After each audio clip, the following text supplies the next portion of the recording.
Hello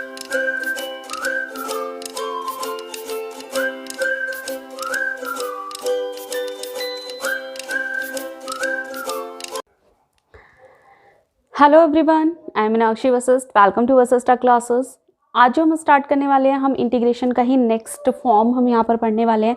हमने इससे पिछली वीडियो में देखा था कि हम इंटीग्रेशन बाय पार्ट्स किस मेथड से करते हैं। हमने उसके डिफरेंट कुछ क्वेश्चंस लिए थे, उनमें वो फॉर्मूला अप्लाई किया था। तो ये इंटीग्रेशन बाय पार्ट्स का ही नेक्स्ट स्टेप है कि अगर इस फॉर्म में क्वेश्चंस होते हैं तो हम कैसे सॉल्व करते हैं।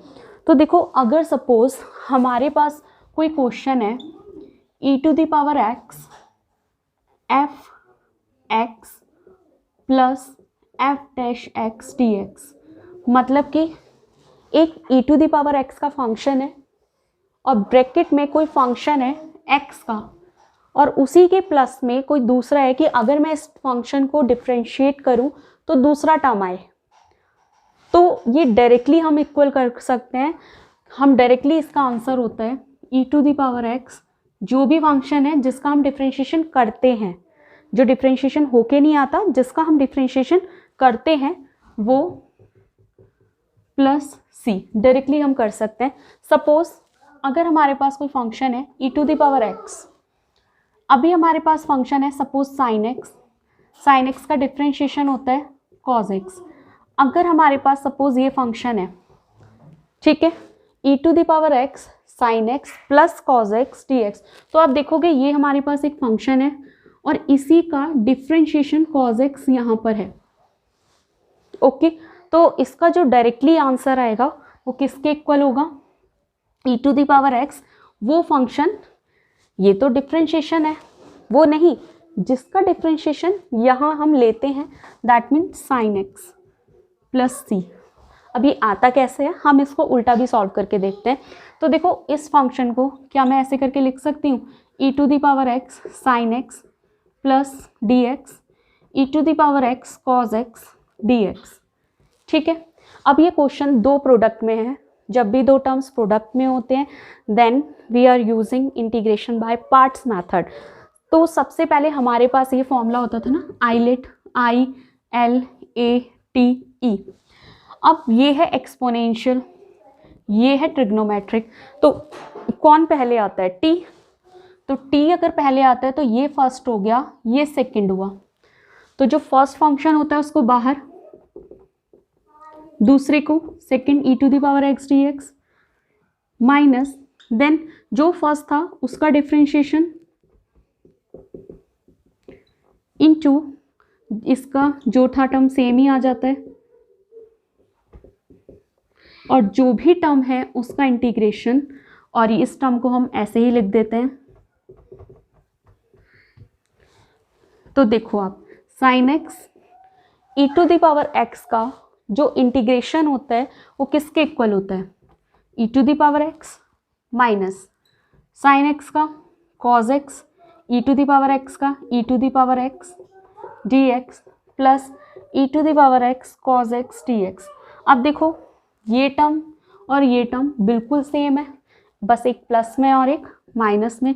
This will be cancel, so answer is e⁻x sin x dx। तो अगर एक नंबर में क्वेश्चन आता है ना, आप इसका आंसर डायरेक्टली लिखोगे, बट अगर यहाँ 2 या 3 या 4 नंबर में आता है तो आप इसको कैलकुलेशन के कर सकते हो। लेकिन स्पेशली जो स्टूडेंट्स IIT और अदर कॉम्पिटिटिव एग्जाम्स की तैयारी करते हैं, तो अगर इस टाइप का क्वेश्चन आता है तो आप डायरेक्टली यहाँ पर लिखो e⁻x sin x। वहाँ हमारे पे टाइम नहीं होता, सेकंड्स होते हैं क्वेश्चन को सॉल्व करने के लिए।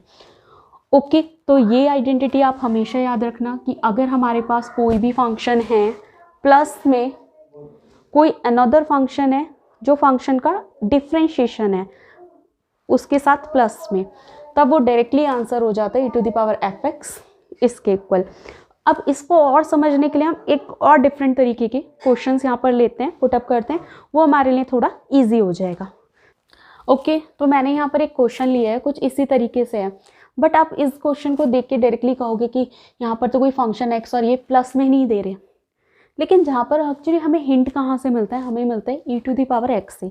अगर किसी क्वेश्चन में e⁻x है, ब्रैकेट्स में कुछ है, तो आप कोशिश करो कि यहाँ पर आप अंदर वाले टर्म को उस फॉर्म में लाने की कोशिश करो। अगर वो हो सकता है, जरूरी थोड़ी कि यही क्वेश्चन हो, अगर हो सकता है तो हमारा क्वेश्चन बहुत ईजी होता है।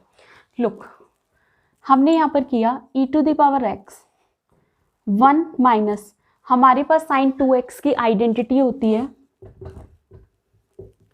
2 sin x into cos x, और कॉस 2x की identity 1 minus 2 sine square x. अभी मैं साइन एक्स की जगह ये आइडेंटिटी लगाऊंगी। 2x होता है तो पावर क्या हो x क्या होता है, इसका हाफ हो जाता है, यहाँ भी x का हाफ होगा, तो 2 sine x/2 into cos x/2, again 1 minus 1 plus 2 sine square x/2, ये इससे कैंसिल। ओके, हमारे पास आया e⁻x 1 minus 2 sine x/2 into cos x/2, यहाँ आया 2 साइन स्क्वायर x/2। मैं इसको सेपरेट करती हूँ। जैसे ही मैं इसको यहाँ पर सेपरेट करती हूँ तो ये 1 के नीचे अलग, ये इसके नीचे अलग, 2 साइन स्क्वायर x/2 माइनस यहाँ पर 2 sine x/2 cos x/2 upon 2 sine square x/2, 2 से 2 कैंसिल, साइन की एक पावर से एक पावर कैंसिल, dx। यहाँ पर हमारे पास बचा d e⁻x, ये साइन होता है रेसिप्रोकल कॉसिक का, so this is 1/2 cosec square x/2 minus यहाँ पर हमारे पास बचा इससे कॉट x/2। ठीक है, अब क्वेश्चन हम बात करते हैं डिफरेंशिएशन की। तो अगर हम जैसे कॉट एक्स है तो कॉट एक्स का डिफरेंशिएशन क्या होता है, माइनस कॉसिक स्क्वायर एक्स, यही होता है। हम इसमें कॉमन अगर माइनस कॉमन ले लेते हैं तो e⁻x cot x/2 minus 1/2 cosec square x/2 dx। अब आप देखोगे कि जैसे मैं यहाँ कॉट है, कॉट एक्स का कॉसिक स्क्वायर x/2 है, अब आप कहोगे कि 1/2 आ रहा है, तो भाई जैसे ही कॉट एक्स का डिफरेंशिएशन करोगी तो x/2 है, तो x/2 का दोबारा करोगी तो 1/2 मल्टीप्लाई में आएगा कि नहीं, बिल्कुल डायरेक्टली। तो इसका डायरेक्टली हम आंसर क्या लिख सकते हैं, e⁻x cot x/2 plus c। अब अगर आपको इसको देखना है तो इन टर्म्स को सेपरेट करो, अलग अलग इंटीग्रेशन करो, देन इसको सॉल्व करो। ओके, तो आई थिंक आप कर सकते हो। इसका मल्टीप्लाई करके इसका करना शुरू के दोनों टर्म्स का फर्स्ट इंटीग्रल का डिफरेंशिएशन करोगे, इंटीग्रेशन बाय पार्ट, एक टर्म कैंसिल आउट होगा, जो बचेगा वो ये होगा। ओके, तो आई थिंक मुझे वो पार्ट सॉल्व करने की ज़रूरत नहीं है, वो चीज़ आपको क्लियर हो गई होगी फर्स्ट एग्जाम्पल में ही। तो अभी आप ये देखो, ठीक है, तो आई थिंक आपको ये क्लियर हुआ होगा कि इस टाइप के क्वेश्चन हम करते कैसे हैं। ओके, एक क्वेश्चन और लेते हैं, थोड़ा और समझ में आएगा। अभी एक तो क्वेश्चन से शायद नहीं आता है, तो एक आध क्वेश्चन अगर हम लेते हैं तो वो एक्चुअली जो पूरा फंडा होता है ना, हमें ईजिली हमारे दिमाग में बैठ जाता है। ओके, हम नेक्स्ट क्वेश्चन लेते हैं। ओके, तो मैंने यहाँ पर ना एक 2 क्वेश्चंस लिए हैं। एक में मैंने थोड़ा सा और लिया है कि हम इस आइडेंटिटी को थोड़ा इजी से करते हैं।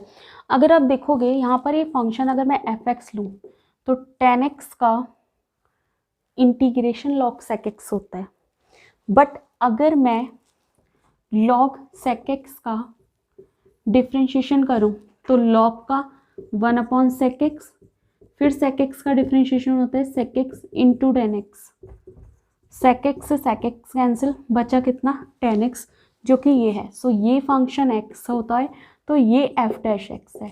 ये ध्यान रखना, जिसका हम डिफ्रेंशिएशन करें, क्योंकि tan x का डिफ्रेंशिएशन तो sec स्क्वायर x होता है, which is not here, but इसका अगर हम ले डिफ्रेंशिएशन तो वो ये आता है सॉल्व होके, लुक एट हेयर।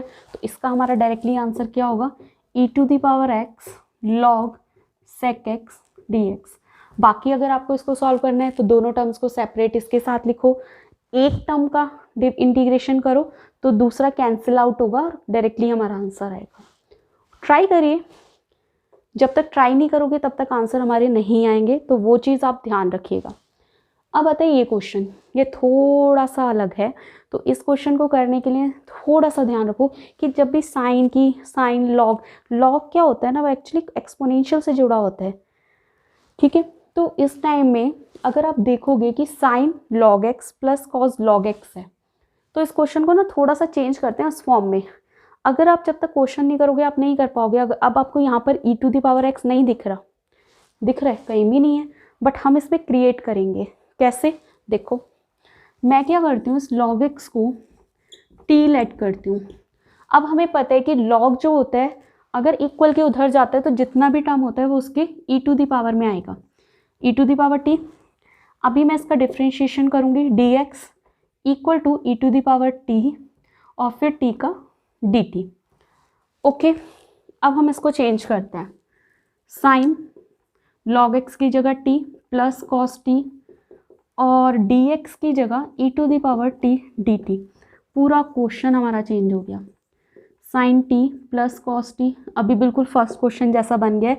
ये फंक्शन हो गया, ये इसका डिफ्रेंशिएशन हो गया। So e to the power t sine t is the answer.